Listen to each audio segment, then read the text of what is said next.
Primero de Samuel, capítulo 19. Cuando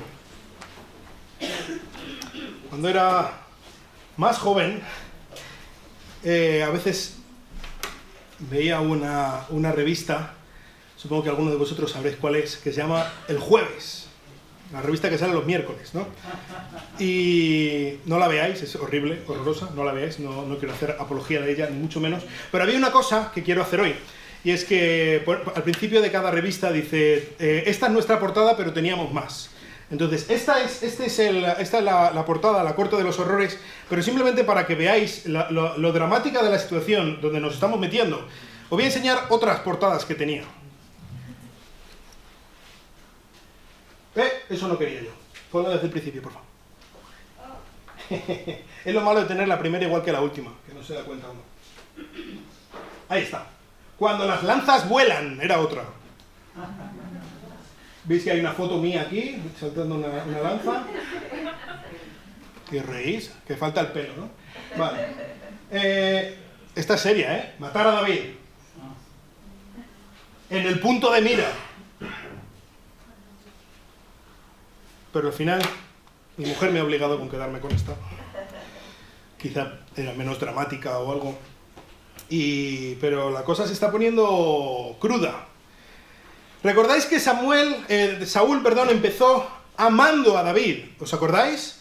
Cuando empezó con esta perturbación espiritual que le inducía a la locura a Saúl, y David era el único capaz de calmarle con su arpa, con su melodiosa canción, y dice que Saúl amó a David.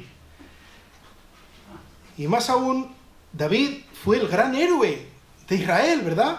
David salvó a Saúl, pero la cosa empezó a torcerse con aquella canción de Saúl mató a sus miles y David a sus 10.000, ¿verdad?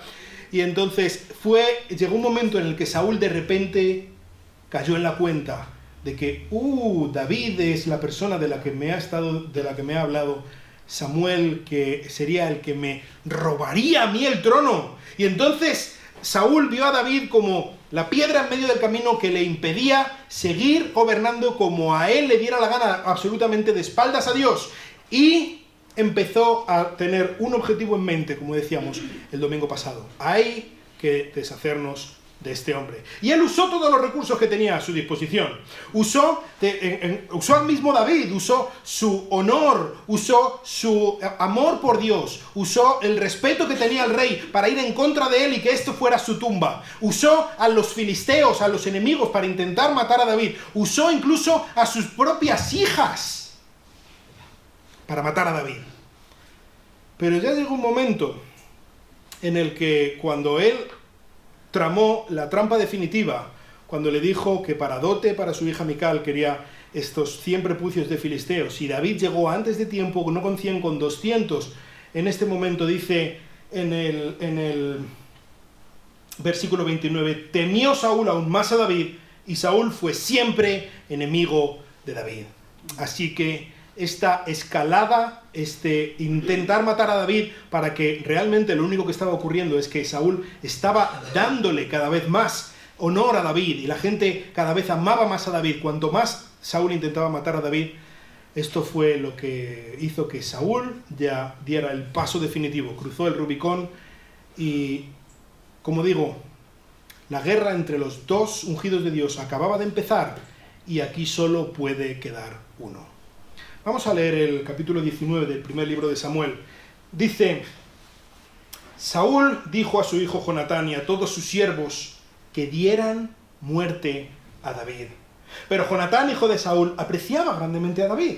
Y avisó Jonatán a David diciendo: Saúl, mi padre, procura matarte. Ahora pues, te ruego que estés alerta por la mañana y permanezcas en un lugar secreto y te escondas. Yo saldré y me pondré al lado de mi padre en el campo donde tú te encuentres, y hablaré con mi padre de ti. Si descubro algo, te avisaré. Entonces Jonatán habló bien de David a Saúl su padre, y le dijo: no peque el rey contra David su siervo, puesto que él no ha pecado contra ti, y puesto que sus hechos han sido de mucho beneficio para ti, porque puso su vida en peligro e hirió al filisteo, y el Señor trajo una gran liberación a todo Israel. Tú lo viste y te regocijaste. ¿Por qué pues pecarás contra sangre inocente, dando muerte a David sin causa? Escuchó Saúl la voz de Jonatán y juró: vive el Señor, que no morirá. Entonces Jonatán llamó a David y le comunicó todas estas cosas, y Jonatán llevó a David ante Saúl y estuvo en su presencia como antes. Cuando hubo guerra de nuevo, David salió y peleó contra los filisteos y los derrotó con gran matanza y huyeron delante de él. Vino un espíritu malo de parte del Señor sobre Saúl, y estaba él sentado en su casa con una lanza en la mano, mientras David tocaba el arpa. Y Saúl trató de clavar a David en la pared con la lanza, pero éste se escurrió de la presencia de Saúl, y la lanza se clavó en la pared. David huyó y escapó aquella noche. Y Saúl envió mensajeros a casa de David para vigilarle a fin de matarlo por la mañana. Pero Mical, mujer de David, le avisó diciendo: si no pones a salvo tu vida esta noche, mañana te darán muerte. Mical descolgó a David por una ventana, y él salió, huyó y escapó. Y tomó Mical el ídolo doméstico y lo puso en la cama, y puso en su cabecera una almohada de pelo de cabra y lo cubrió con ropa. Cuando Saúl envió mensajeros para llevarse a David, ella dijo: está enfermo. Entonces Saúl envió mensajeros a ver a David, diciendo: traédmelo de la cama para que yo lo mate. Cuando los mensajeros entraron, he aquí, el ídolo doméstico estaba sobre la cama, con la almohada de pelo de cabra a su cabecera. Y Saúl dijo a Mical: ¿por qué me has engañado de esta manera y has dejado ir a mi enemigo, de modo que ha escapado? Y Mical dijo a Saúl: él me dijo: déjame ir, porque si no te mato. Huyó pues David y escapó, y fue a donde estaba Samuel en Ramá, y le contó todo lo que Saúl había hecho, y él y Samuel fueron y se quedaron en Naiot. Y se le informó a Saúl diciendo: he aquí, David está en Naiot, en Ramá. Saúl envió mensajeros para llevarse a David, pero cuando vieron al grupo de los profetas profetizando y a Samuel de pie presidiéndolos, el Espíritu de Dios vino sobre los mensajeros de Saúl y ellos también profetizaron. Cuando se lo dijeron a Saúl, envió otros mensajeros y ellos también profetizaron. Y por tercera vez Saúl envió mensajeros y ellos también profetizaron. Entonces él mismo fue a Ramá y llegó hasta el pozo grande que está en Secú y preguntó diciendo: ¿dónde están Samuel y David? Y alguien dijo: he aquí, están en Naiot, en Ramá. Y él prosiguió hasta Naiot en Ramá, y vino el Espíritu de Dios sobre él, e iba profetizando continuamente hasta llegar a Naiot en Ramá. Se quitó además la ropa, también profetizó delante de Samuel, y estuvo echado desnudo todo aquel día y toda la noche. Por lo que suele decirse: ¿también está Saúl entre los profetas? Vamos a orar. Señor, muchas gracias porque servimos a un Dios poderoso, porque servimos a un Dios soberano, que tiene sus planes, que nos cuida, que nos protege, que podemos confiar en ti, Señor. Ayúdanos en esta mañana a aprender de esta historia que tú has revelado a tus siervos y nos has hecho llegar a nosotros, Señor. Ayúdanos a entender cuánto tiene que ver con nosotros y que nos ayudes a tomar decisiones importantes en nuestra vida en esta mañana por medio de tu Espíritu Santo. Y te lo pido en el nombre de Cristo. Amén. Pues desde el momento en el que Saúl entendió que no había manera de acabar con David por subterfugios, después de la trampa que le tendió con la dote de su hija Mical, desde este momento Saúl ya lo tenía claro. Esto no se puede hacer con esquivas, esto no se puede hacer con trampas. Aquí hay que ir de frente. Y eso es precisamente lo que hizo Saúl. Lo primero que vemos es que Saúl reúne a sus hombres, reúne a sus soldados y a la cabeza de todos ellos reúne a su propio hijo, Jonatán, y les dice, les da una orden ejecutiva, una orden militar: matad a David. No quiero volver a ver a este hombre vivo. Tiene que morir. El futuro de todos depende de ello. Hay que matar a David o desobedeceréis la orden del rey con todas las consecuencias. Y hubo alguien que lo desobedeció. Jonatán en este momento se vio entre la espada y la pared, se vio en una disyuntiva. Tenía que tomar una decisión. Él quería honrar a su padre, él quería complacer a su padre, el rey, pero también amaba a David. Y de hecho él había hecho un pacto con David, del que hablaremos más acerca de este pacto en el próximo capítulo, en el capítulo 20, pero ¿qué hago? Así que él trazó un plan, y vemos que trazó un plan muy bien trazado. ¿Qué fue lo que hizo? Lo primero fue donde David, no para matarlo, sino para ponerle en sobreaviso, para que él supiera cuál era la situación. Ten cuidado, David, estate alerta, porque mi padre quiere matarte, así que escóndete y refúgiate en un lugar seguro. Específicamente nos habla de un campo. Y entonces Jonatán preparó una conversación, él en su mente lo preparó perfectamente, qué es lo que le diría a su padre. Y en ese mismo campo se reunió con su padre al día siguiente. Y digo que él preparó concienzudamente lo que le iba a decir en la discusión o el intento de convencer a su padre, porque la verdad que es muy lógico lo que le dice y está muy bien argumentado lo que Jonatán le dice a su padre. ¿Qué es lo que le dice Jonatán a su padre para intentar convencerlo? Número 1. Papá, David es inocente. No peques tú contra David cuando él no ha pecado contra ti. Él no te ha hecho absolutamente nada malo. Él no merece que tú estés intentando matarle. No lo merece, papá. Punto número 1. Punto número 2. De hecho, él ha sido de gran ayuda para ti. Él ha sido toda una bendición que Dios te ha dado. Por favor. Él es el instrumento por el cual te es calmada tu locura. Esta locura espiritual que sufres de vez en cuando. Es David el que lo hace. Incluso cuando tú estabas intentando matarle, él seguía intentando ayudarte. Además, él es el hombre valiente que arriesgó su propia vida para salvar la tuya, papá, de manos del gigante Goliat. Él es el que salvó a todo Israel. Él es el instrumento que Dios ha usado para traer una gran victoria sobre los filisteos. Así que, la conclusión, el tercer punto. Si tú vas en su contra, estás cometiendo un pecado terrible. El pecado de derramar sangre inocente. No hay un pecado peor en la ley. ¿Sabes? Prácticamente cualquier otro pecado, incluso aunque se nombre que la pena es la muerte, esa muerte puede ser sustituida por determinados sacrificios. Sin embargo, para el que mate a alguien que es inocente, la pena es la muerte. No hay peor pecado. Te estás constituyendo en el peor reo de muerte, papá, al intentar hacer esto. Y pues su razonamiento tuvo éxito. Dice el versículo 6 que Saúl escuchó la voz de Jonatán y dijo, y juró, vive el Señor, que no morirá. Así que Jonatán fue donde David y le dijo, la cosa está resuelta, mi padre está tranquilo y ya no quiere matarte. Muy bien, así que la cosa se resolvió y David volvió en la presencia a la corte del rey como había pasado anteriormente. Pero parece ser que después de la gran derrota que habían sufrido los filisteos en el valle de Ela, se habían rearmado y volvía otra vez la guerra. No sabemos si fueron los filisteos los que atacaron o si fueron los israelitas los que atacaron. No lo sabemos, pero el caso es que la guerra se recrudeció entre los dos pueblos.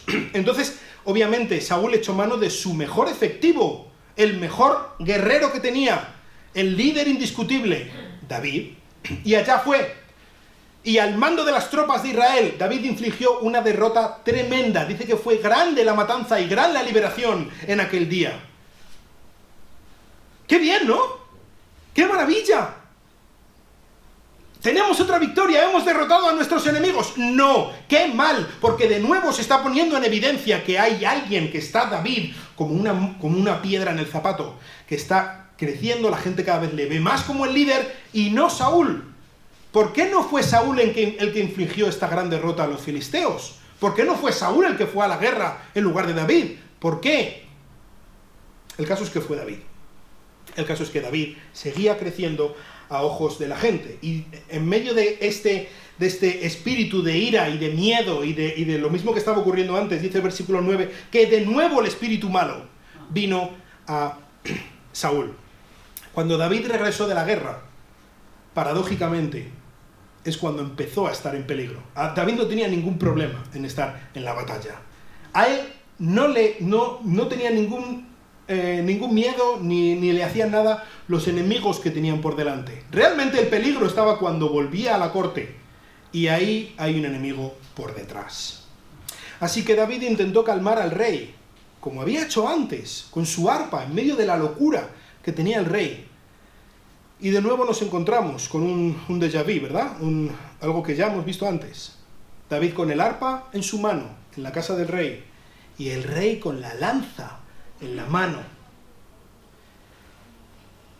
Hace falta, pensad un poco, hace falta ser una persona pervertida, hace falta ser una persona que no está nada bien de la cabeza, de estar en tu propia casa con una lanza en la mano. más en la casa del rey, el lugar más seguro de todo Israel.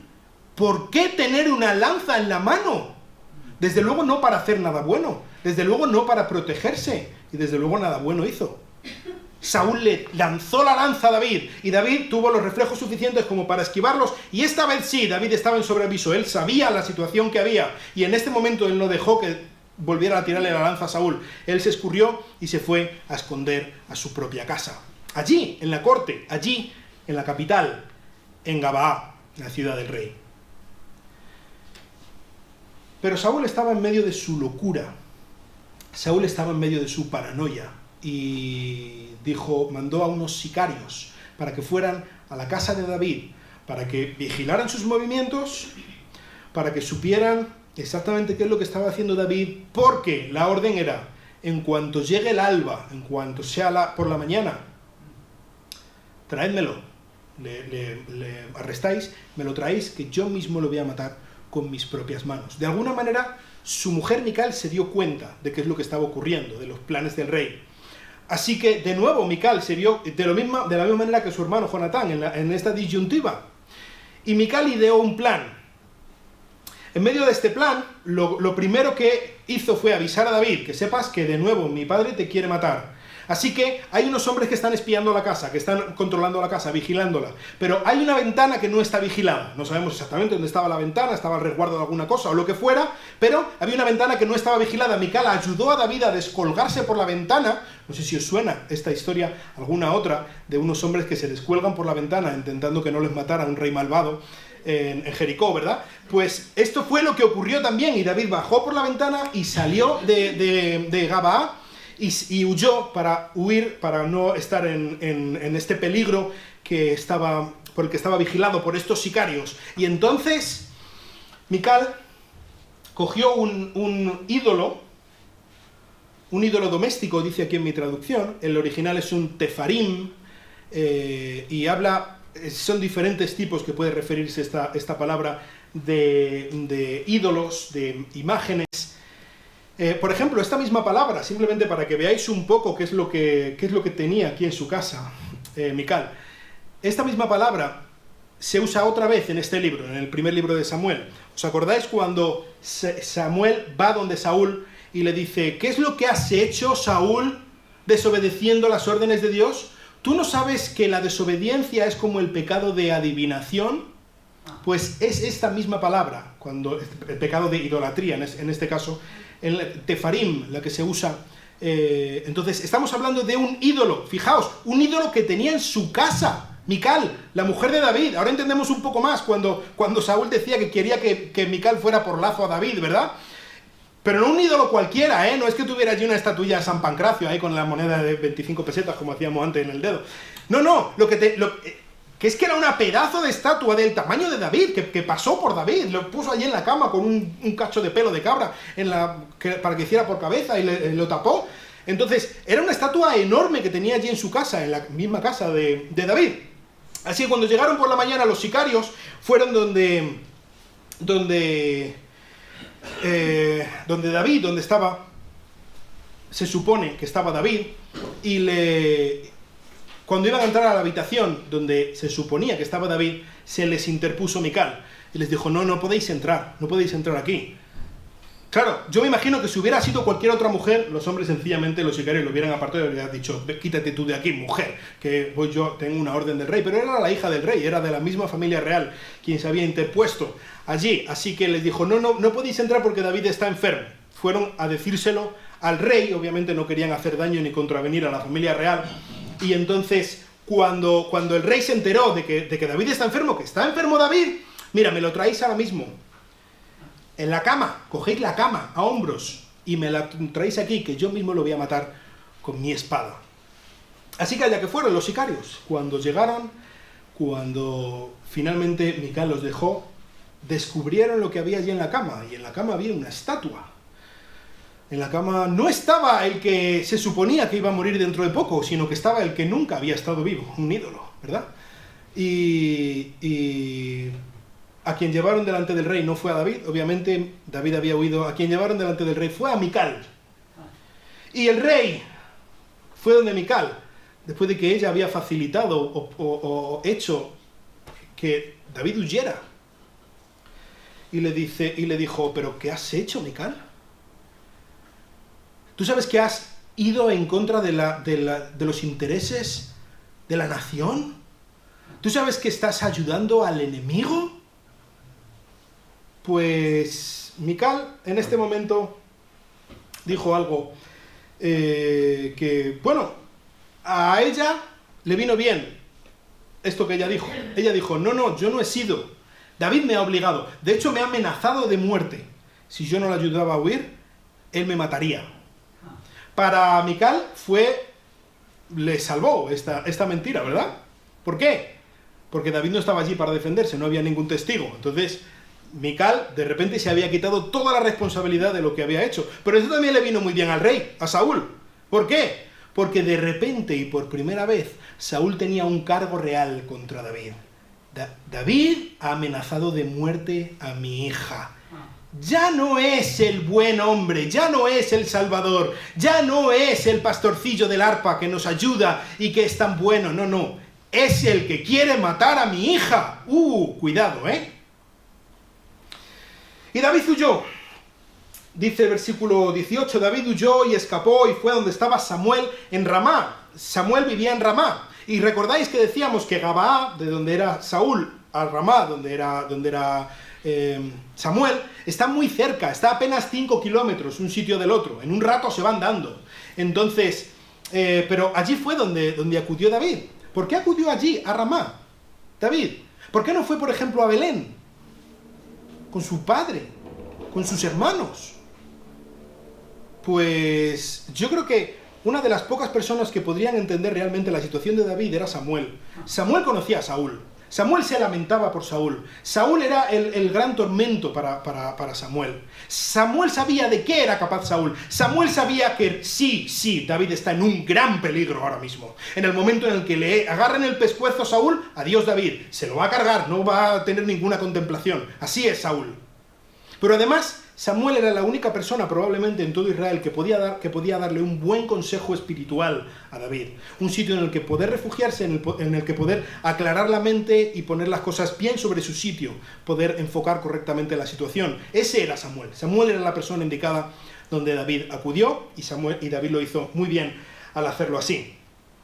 Así que Samuel estaba allí, en Ramá, habla de un sitio que se llama Nayot, literalmente significa algo así como habitaciones o lugares. Nayot, yo creo que era un lugar dentro de Ramá, quizá algún lugar que era propiedad de Samuel, donde vivía él, o algún campo quizá, algo por el estilo, pero dentro de Ramá. Y parece ser que allí Samuel tenía un grupo de otros profetas. Hay muchos que piensan que incluso tenía algo así como una escuela de profetas, que enseñaba a la gente a interpretar la voluntad de Dios, o incluso a saber cómo saber distinguir la voz de Dios en medio de este tiempo tan turbulento de la historia de Israel, y así poder ayudar a los otros israelitas. Pero en el momento en el que David llegó allí a Ramá, claro, un sitio tan cerca, y el rey tan paranoico con David, y el rey ya tenía vigilado a Samuel, pues en un momento llegaron los espías y le informaron a Saúl que David había ido allí a refugiarse a las faldas del profeta Samuel.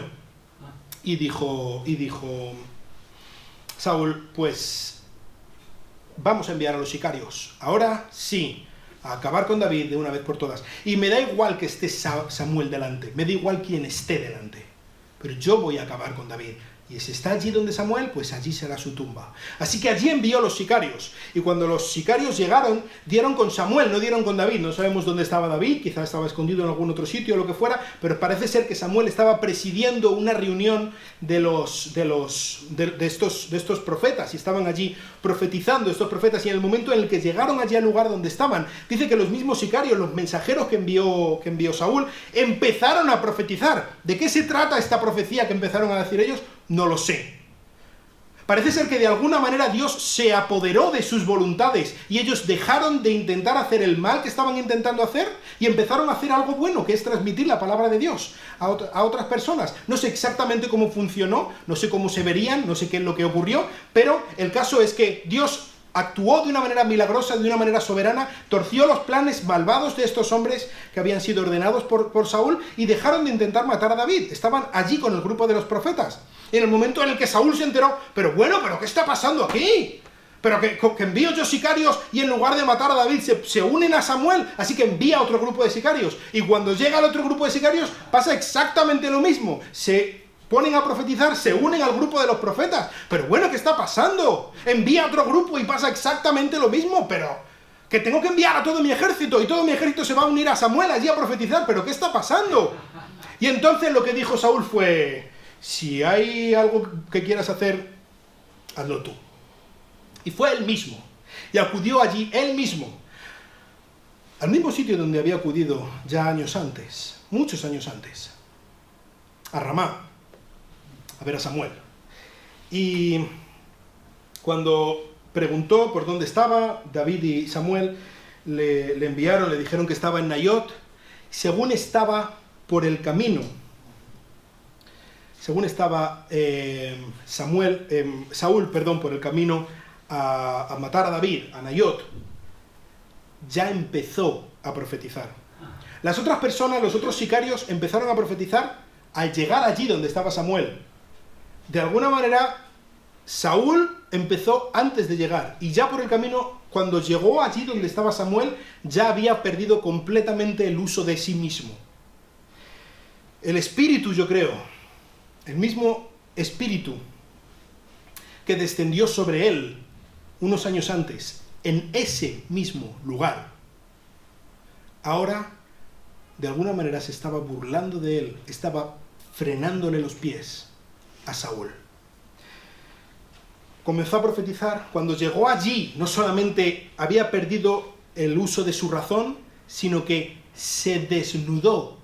Se quedó, como decía mi abuela, en coripatos. Se quitó toda su dignidad real. Y allí empezó con el grupo que estaba allí profetizando, empezó a profetizar, se postró en el suelo, se tumbó en el suelo, así todo completamente en el suelo boca abajo, que es la postura de mayor humillación que puede haber, y así permaneció durante un día y una noche enteros, sometido al poder de Dios y humillado. No sé si os suena esta historia, la de algún otro rey. A mí me sonaba la historia de Nabucodonosor, que él se pensó que era lo más importante del mundo, él se pensó que estaba casi en el lugar de Dios, y Dios le hizo bajar hasta el mismo suelo, le convirtió en una bestia. Pero al final Nabucodonosor, aún en su mente como de un buey, miró al cielo. El rey pagano miró al cielo, el rey israelita no lo hizo. El rey israelita ahí se quedó. Esto marcaba el final de Saúl. En el mismo lugar donde el Espíritu de Dios descendió por primera vez, un hecho que había marcado el inicio del ministerio de Saúl unos años antes, algo que le había dado poder para hacer el bien. Ahora este descenso del Espíritu sobre Saúl marcaba el final de su ministerio, le humillaba profundamente y lo que hacía era impedir que él hiciera el mal. El que había sido un gran hombre, aún seguía siendo alto, pero ya no era grande. Ahora estaba allí, sin el uso de su razón, desnudo, humillado, impotente, sometido. Yo creo que esta es la imagen más clara y más nítida de la deslegitimación del rey Saúl. El gigante había caído y allí estaba, desnudo, un día y una noche enteros. ¿De qué manera podemos aplicar esta historia a nuestras vidas? Pues hay varias. Y la primera yo creo que tiene mucho que ver con el hecho que estábamos comentando de que Jonatán preparó lo que quería decir a su padre antes de esa conversación. ¿Sabes? Es un acto muy sabio, es un acto tremendamente útil que podemos hacer, el preparar nuestras conversaciones importantes de antemano. Porque luego llega el momento y nos ponemos nerviosos, llega el momento y nos dicen algo que no esperamos, llega el momento y nos insultan, llega el momento y nos desprecian, y entonces nuestra mente se nubla, no sabemos qué es lo que queremos decir y empezamos a decir bobadas, ¿verdad? Debemos pensar, planificar, a dónde queremos llegar siempre con cada conversación. ¿Y a qué me estoy refiriendo? Como he dicho algunas veces ya, una costumbre que yo tengo, probablemente tú también, es que cuando alguien está hablando conmigo, yo estoy, mientras que él está hablando, pensando en la manera de enfocar esa conversación hacia algo mío, para que yo sea el importante. ¿Y si planeamos nuestras conversaciones? ¿Y si mientras que nos están hablando estamos escuchándoles para pensar la manera de enfocar esa conversación en Cristo? ¿Y si intentamos guiar las conversaciones para hablar de lo más importante que hay en este mundo, que es nuestro Salvador, que es la preciosa redención que tenemos en el Dios hombre? Específicamente en cuanto a eso, para poder preparar nuestras conversaciones de antemano, hoy tenemos una oportunidad tremenda. Hoy por la tarde, a las 6 de la tarde, vamos a tener un taller con Ricardo para aprender cuál es el mensaje del Evangelio, qué es lo que queremos transmitir, qué es lo que la gente necesita oír, qué es lo que nosotros necesitamos oír cada día. Y este va a ser el primero, vamos a estar dando una serie de clases, de talleres en cuanto al evangelismo, para que sepamos guiar las conversaciones hacia el punto donde tenemos que guiarlo, el punto definitivo, lo más importante que debemos hacer. Otra cosa que podemos aplicar a nuestras vidas de esta historia tiene que ver con el hecho de dónde huyó David. En el momento en el que David estaba en la corte de los horrores, ya no sabía a dónde ir. El rey le intentaba matar por todas partes, o con los filisteos, o con la lanza, o con los asesinos, pero no había dónde esconderse. David podría haber ido, como decía, donde su padre, podría haber ido donde sus hermanos, podría haber ido donde los amigos del instituto, los compañeros de fútbol, qué sé yo, podría haber ido a donde cualquier persona que le diera una palmadita en la espalda, o que le dijera, ven, vamos a emborracharnos para olvidarnos de todos tus problemas, algo por el estilo. Pero él no hizo eso. Él acudió a donde la persona que realmente podía ayudarle. Y es tan diferente lo que hacemos nosotros, ¿verdad? Es tan diferente. Cuando vemos que las cosas vienen mal dadas, cuando vemos que tenemos problemas de salud, problemas económicos, problemas con el matrimonio, problemas con los hijos, ¿a dónde acudimos? ¿A dónde acudes? Normalmente no a Cristo. Normalmente, algo muy normal, acudimos a ese rinconcito dentro de nosotros donde nos encerramos y empezamos a pensar que ¿por qué a mí? Qué dramático, qué mala suerte tengo, que empezamos a pensar en ese cuartito negro que tenemos todos en el corazón, ¿verdad? O acudimos donde alguna persona que sencillamente nos diga lo que queremos escuchar, ¿verdad? Que nos diga, no es culpa tuya. O que nos diga, tú olvídate de ese problema porque no pasa nada, vamos a hacer alguna cosa que te distraiga o algo por el estilo. Pero que cuando estamos pasando por malos tiempos no nos apetece venir a la iglesia. A que no nos apetece. Y digo no nos apetece porque a mí tampoco. Porque no creemos que necesitemos a Cristo en nuestra vida. Porque no lo creemos. Pero ¿sabes? La única persona que puede no solamente ayudarte fielmente en tus problemas, sino guiarte hacia el punto y usar esos problemas como algo que te lleve hacia el punto mejor de tu vida, hacia algo maravilloso, es Cristo, y es a Él a quien debemos acudir. Y nos da miedo venir a la iglesia porque pensamos que la gente va a creer que somos un fracaso con patas, ¿verdad? Que somos unos incrédulos, que somos malos cristianos. Bienvenido al club de los malos cristianos. Aquí en esta iglesia no somos santos ninguno, empezando por mí. Aquí en esta iglesia somos un grupo de gente con muchos problemas, que intentamos entre todos ayudarnos a enfocarnos en Cristo, unos a otros, animarnos a mirar a la solución auténtica, que es Jesucristo, no es el pastor, no es ninguna otra persona, no es el olvidarnos de los problemas, es Cristo. Y es ahí a donde debemos mirar, y es ahí a donde debemos enfocarnos, y acudir a las personas que realmente nos van a enfocar en Cristo, y no en cualquier otra solución fácil que se nos pueda presentar. Pero creo que una de las cosas más complicadas que podemos ver en este texto y que nos puede causar problemas es el hecho de que, por ejemplo, Jonatán desobedeció la orden del rey para salvar a David, ¿verdad? Pero aún más sangrante es el hecho de que Mical mintió para salvar a David. Y al menos aquí en este texto no hay ni un atisbo de condenación a los hechos de Mical. Entonces, ¿mentir está bien o está mal? No mentirás. No mentirás.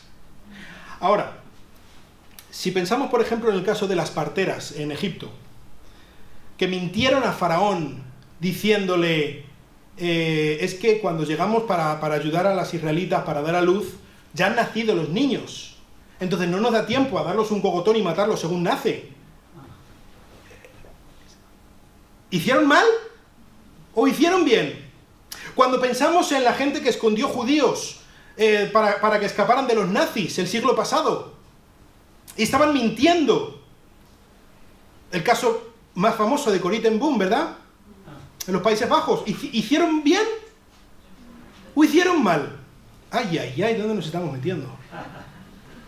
Vivimos en un mundo tremendamente caído. Vivimos en un mundo muy complicado. Y lo siento, pero pienso que a veces nos encontramos con grises que no es fácil dar una solución. ¿Es malo mentir? Sí. Sí, mentir es malo. Pero considero también que hay veces en las que tenemos que escoger el mal menor y pedirle a Dios que nos dé sabiduría en medio de esas decisiones. Ahora, ¿estoy diciendo que Mical hizo bien al mentir diciendo, ¿es que David me ha obligado? No. Jamás debemos mentir para intentar escapar de un problema que nosotros hemos causado. Jamás debemos mentir para intentar salir nosotros bien parados. Si yo tengo una aventura con una señorita y entonces mi mujer, Rebeca, me pregunta, ¿has tenido una aventura? Y yo entonces tengo esta tesitura. Si digo que sí, mi matrimonio se va a ir a hacer gárgaras, pero si digo que no, no pasa nada. Entonces voy a mentir. Ese es el mal menor, ¿verdad? No. No debemos mentir para intentar salir nosotros beneficiados, por nada del mundo. Pero si nos encontramos como este caso, como en el caso de las parteras o como en el caso de los judíos en la Segunda Guerra Mundial, si nos encontramos con un caso de una persona perversa, de una persona que quiere causar un mal terrible, que quiere acabar con la vida de personas, y nos vemos en una tesitura en la que debemos mentir para salvar la vida a esas personas, que Dios nos dé sabiduría. Que Dios nos dé sabiduría para saber tomar la decisión correcta. Y creo que ese es uno de los casos en los que tenemos que mirar y no ser rápidos al condenar a nadie que haya tomado esa decisión. Debemos ser muy, muy cautos en esos casos y sobre todo pedirle a Dios que nos dé sabiduría en casos por el estilo. Y para terminar rápidamente quiero darnos una advertencia basada o mirando a la vida de Saúl.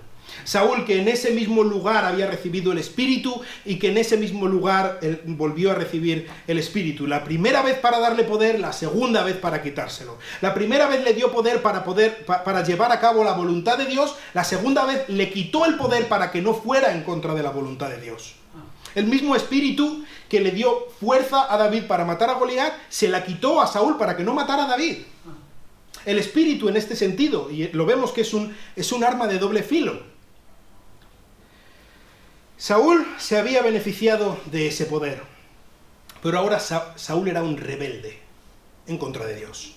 Saúl estaba usando el poder que Dios le había dado para ir en contra de la voluntad de Dios. Y aquí es donde viene nuestra advertencia. Ten cuidado con usar lo que Dios te da para ir en contra de su voluntad. Ten mucho cuidado. Las bendiciones presentes no garantizan las bendiciones futuras.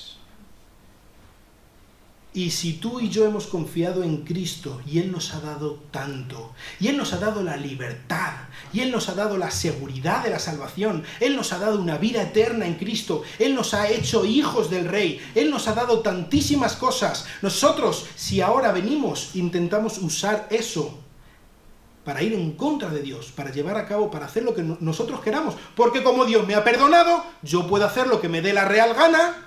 Ten cuidado, ten mucho cuidado, porque puede ser que si tú estás viviendo alegremente en contra de la voluntad de Dios, usando la libertad que Dios te ha dado para ir en contra de Él, puede ser que estés cavando tu propia tumba en el mismo suelo con el que Dios te ha bendecido. Ten cuidado, porque Dios no es alguien con quien jugar. Y Él es como un buen padre que al que ama, disciplina. Y si tú y yo nos vamos del plan de Dios, intentamos hacer lo que nosotros nos dé la gana, Dios nos va a parar los pies. Y puede que nos pare los pies incluso matándonos. Él no nos debe lealtad a nosotros. Nosotros sí se la debemos a Él. Así que no usemos las bendiciones que Él nos da, la libertad, la seguridad que Él nos da para ir en contra de Él. Entonces, ¿debemos vivir con miedo a un Dios que nos va a machacar? ¿A un Dios terrible que nos va a destruir? Para nada. Debemos vivir con temor de Dios. Debemos tener bien claro quién es Él. Debemos tener bien claro que Él es nuestro Rey y a Él le debemos lealtad. Pero por favor, es nuestro Padre. ¿Deben mis hijos venir a mí con miedo? ¿Deben mis hijos venir a mí con miedo a contarme cuando han hecho algo mal? Por supuesto que no. O al menos me horrorizaría que así fuera. Él es nuestro buen Padre. Podemos confiar en Él. Podemos volver a Él, sea lo que sea que hayamos hecho. Él va a restaurar nuestro corazón. Él nos ha perdonado. Él nos ha dado libertad de nuestro pecado en Cristo Jesús. Podemos descansar en Él. Él es un buen Dios compasivo, grande en misericordia, nuestro Señor. Podemos estar tranquilos con Él.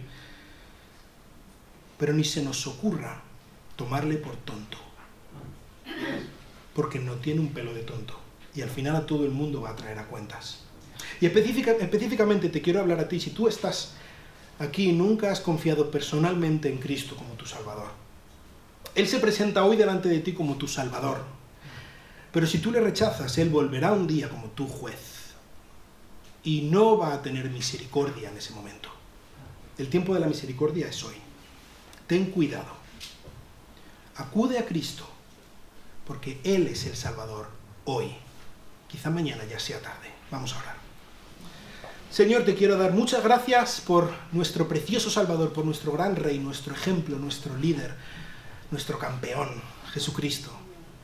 Ayúdanos a ser como Él, Señor. Ayúdanos a entender cuál es nuestra identidad magnífica, maravillosa, preciosa que tenemos en Cristo. Ayúdanos a descansar en Él, Señor. Ayúdanos a no tener miedo de nada, pero sí a temerte a ti, Señor. A temerte como el Dios, el Rey terrible que eres, Señor. Pero también el Padre amoroso, compasivo, misericordioso, que nos ama, Señor, tanto que ha dado lo más precioso por cada uno de nosotros. Te ruego especialmente por cada una de las personas que están aquí y nunca han confiado en Cristo como su Salvador. Ten misericordia de ellos, Señor. Por medio de tu Espíritu Santo, cambia sus corazones, derriba sus fortalezas y que puedan rendirse delante de ti. Te lo pido en el nombre precioso de nuestro Salvador. Amén. Que Dios os bendiga.